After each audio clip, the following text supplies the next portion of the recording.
Bismillahirrahmanirrahim.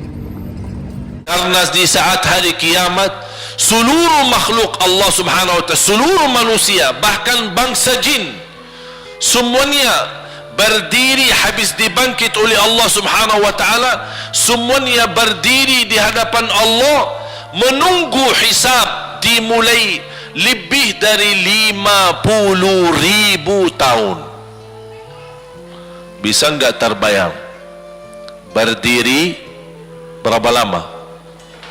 50.000 tahun. Dan semuanya keadaan laki dan perempuan sebagaimana baru dilahirkan. Bisa enggak Bapak Ibu terbayang? Sekarang mohon maaf, ibu-ibu yang begitu berjilbab, pakaiannya yang rapi dan sopan, Masya Allah, tertib, bersih, make up, cerah mukanya, bisa menarik perhatian. Betul enggak? Bagaimana di hari kiamat? Semuanya di satu tempat disamakan, laki sama perempuan campur, dan semuanya dalam keadaan sebagaimana baru dilahirkan, tidak berpakaian apa-apa. Ketika Rasul menceritakan kepada Siti Aisyah pun kaget. Ya Rasulullah, laki dan perempuan sama-sama. Kefikiran Siti Aisyah kemana? Malu dilihat oleh orang. Apa kata Rasulullah SAW? Wahai Aisyah, di saat itu kesibukan manusia pandang kepada Allah subhanahu wa ta'ala, menunggu hisab lebih daripada kefikiran yang lain. Bisa enggak terbayang? Saya yakin tidak bisa terbayang. Mohon maaf, apapun kesibukannya, biarpun dahsyat yang menarik perhatian, tetap ada kesempatan masih cuci mata. Betul enggak?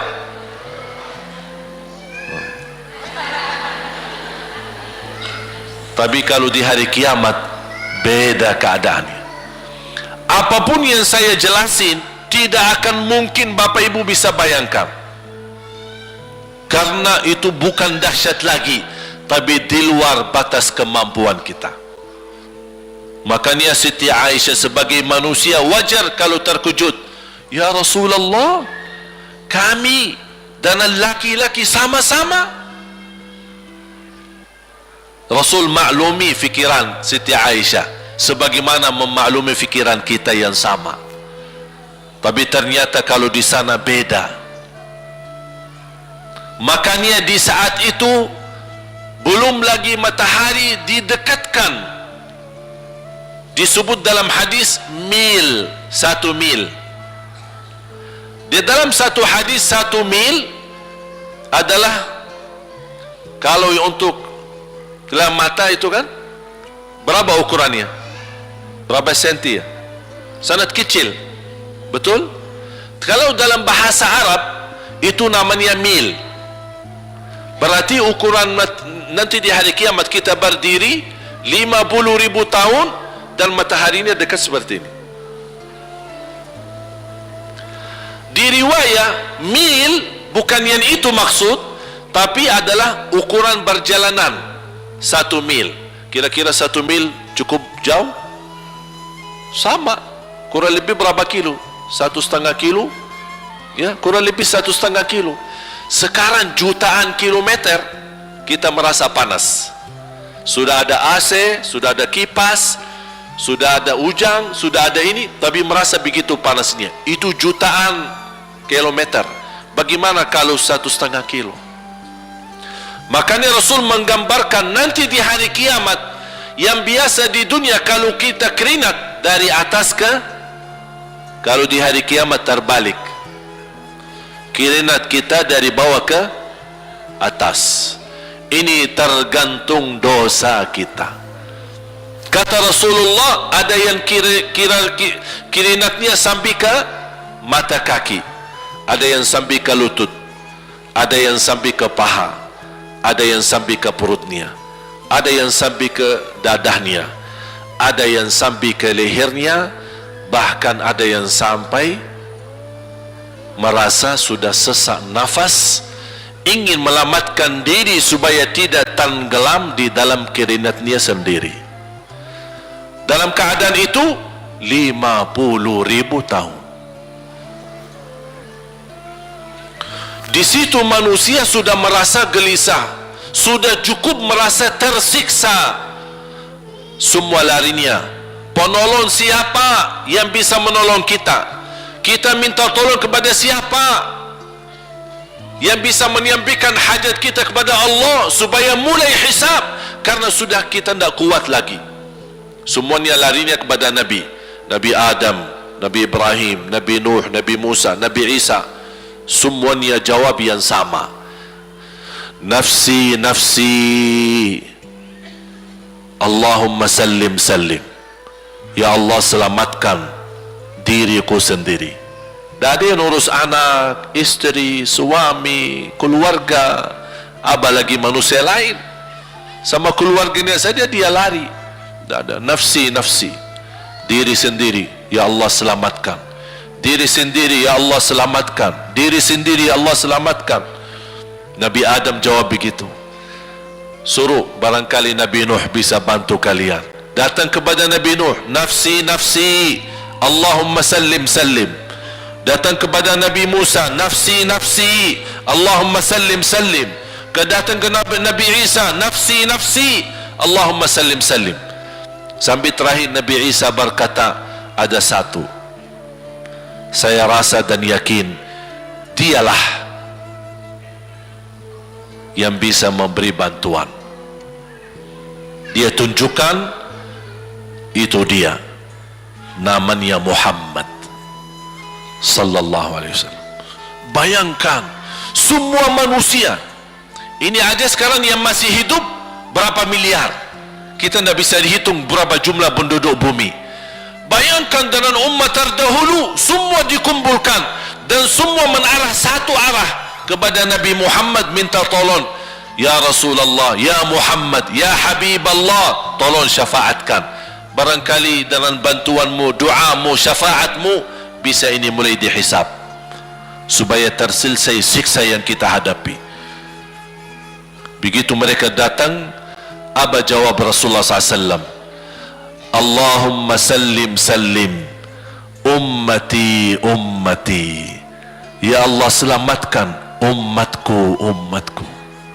Fikirannya umatnya, bukan istrinya, bukan anaknya, bukan orang tuanya, bukan siap, umatnya. Umatnya dia fikirkan. Kemudian dia sujud di hadapan Allah Subhanahu wa ta'ala. Kata Rasulullah, di saat itu aku bersujud, Allah gerakkan lidahku untuk memuji Allah dengan kata-kata pujian yang tidak pernah makhluk pun sebelumnya sebutkan pujian itu. Artinya pujian yang Allah anugerahkan untuk Nabi Muhammad sebelumnya tidak ada satu makhluk pun yang bisa mengucapkan, hanya Nabi Muhammad, dan hanya di saat dia sujud di hadapan Allah di hari kiamat. Allah biarkan beberapa lama, habis itu Allah berkata, ya Muhammad, irfa' ra'sak wasal tu'ta washfa' tushaffa'. Ya Muhammad, angkatlah kepalamu dan silahkan minta apapun, aku berikan. Silahkan beri syafaat kepada siapapun, aku terima syafaatmu. Langsung dia berkata, ya Allah, kasihan manusia, mohon segera dihisab. Baru mulai dihisab, turun kitab-kitab. Ada yang mengambil kitabnya dengan tangan yang kanan, itulah bahagia. Ada yang mengambil kitabnya dengan tangan kiri. Dia berusaha sembunyikan tangan kirinya karena dia malu kalau kitabnya diterima dengan tangan kiri. Dia sembunyikan tangannya yang kiri ke belakang. Larinya buku amalannya ke belakang dan langsung nempel di tangannya. Tak ada yang bisa lari di hari itu. Semua amalan, buku amalannya dibuka oleh Allah, dan akan Allah mulai menghisabkan kita satu persatu. Tak ada kelompok-kelompok, tak ada bendera, tak ada ormas, tidak ada kelompok, tidak ada pimpinan. Masing-masing benderanya kita apa? Buku amal. Dan Allah manggil kita bernama satu-satu. Ibu, sini, datang. Kata Rasulullah sallallahu alaihi wasallam, yuhasibullahu al-abida laisa bainahu wa bainahu turjuman.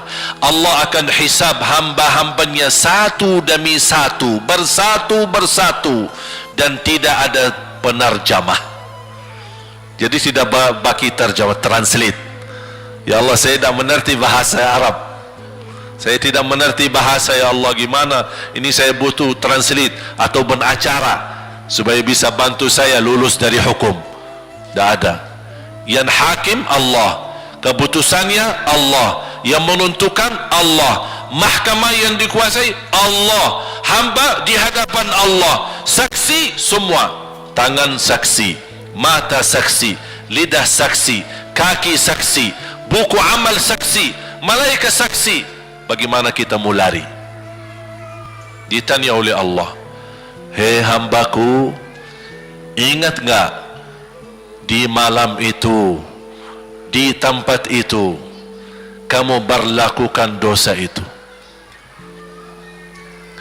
Seorang hamba yang masih memiliki iman, dia merasa dan ingat, dan dia merasa malu, dia tunduk kepalanya. Kata Allah, malu ya, malu. Tunduk, ya malu ya Allah, malu, malu.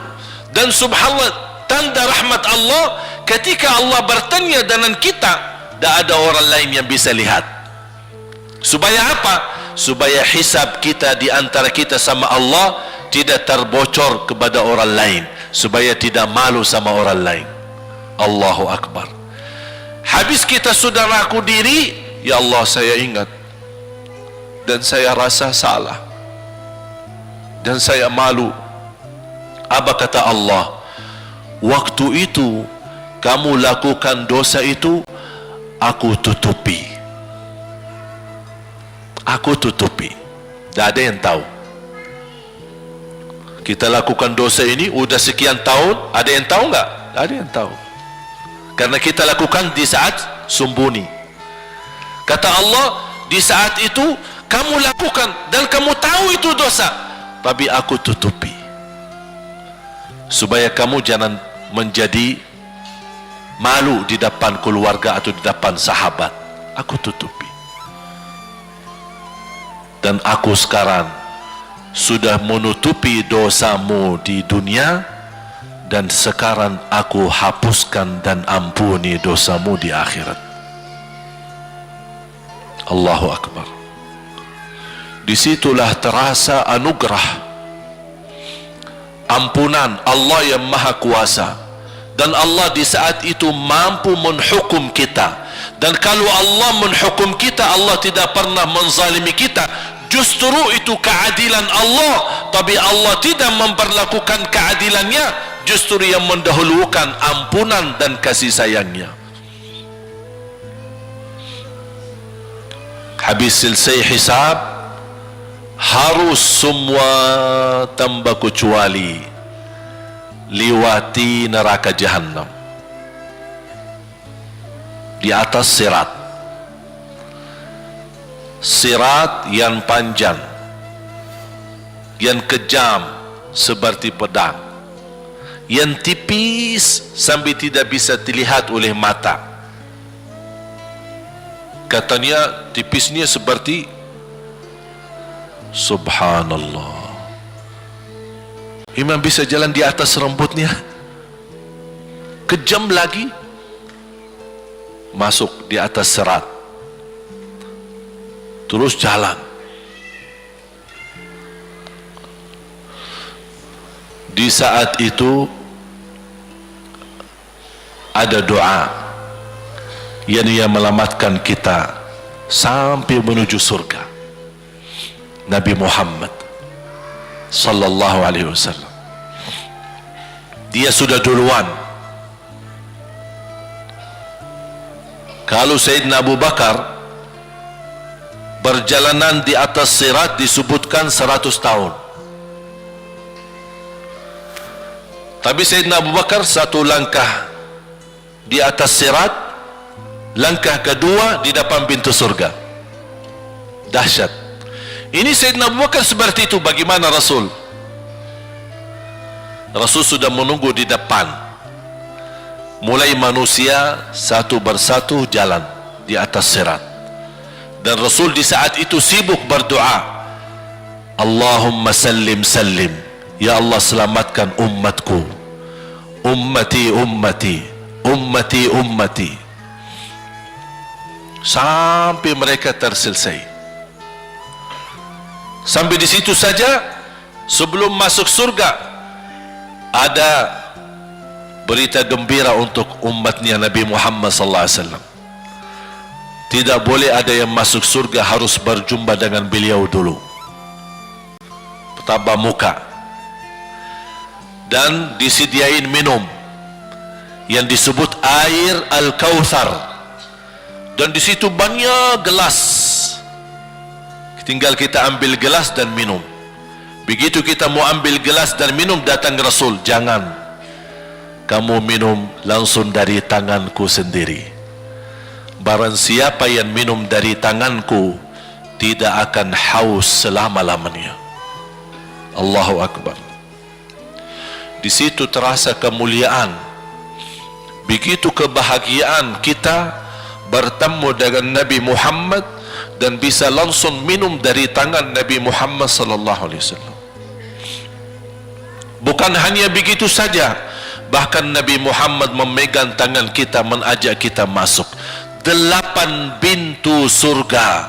Ada 8 pintu. Rasul bersabda, satu pintu luasnya seperti antara langit dan bumi. Satu pintu antara langit dan bumi luasnya. Dan kata Rasulullah, di saat itu akan manusia gesa-gesaan untuk masuk surga. Itu tanda apa? Banyak yang akan masuk. Mudah-mudahan kita terhitung dari yang banyak. Begitu ahli surga masuk, kira-kira Rasul berhenti? Ahli surga sudah masuk, sudah aman? Tidak.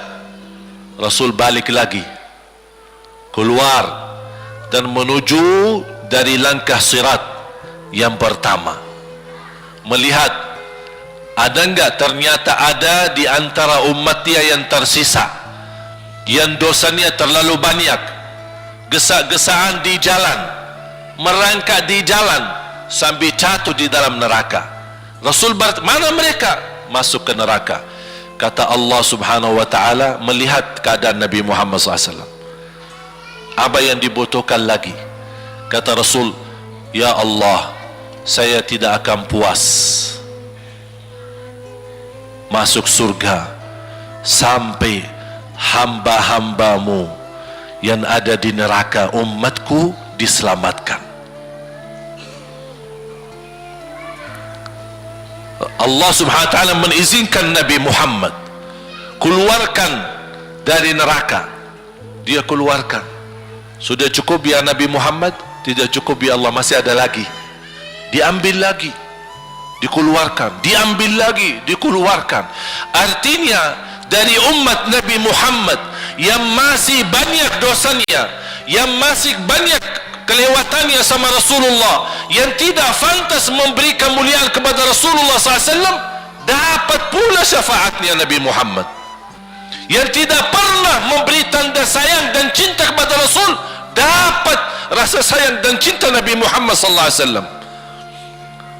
Sambil kata malaikat Jibril, demi Allah saya melihat Nabi Muhammad mengambil manusia dari neraka Jahannam, diselamatkan dari siksa dan membawa mereka ke surga. Kata malaikat Jibril, sambil aku kira tidak ada lagi yang tersisa di neraka Jahannam, saking banyaknya yang dikeluarkan oleh Rasul. Itu syafaat Rasul sallallahu alaihi wasallam.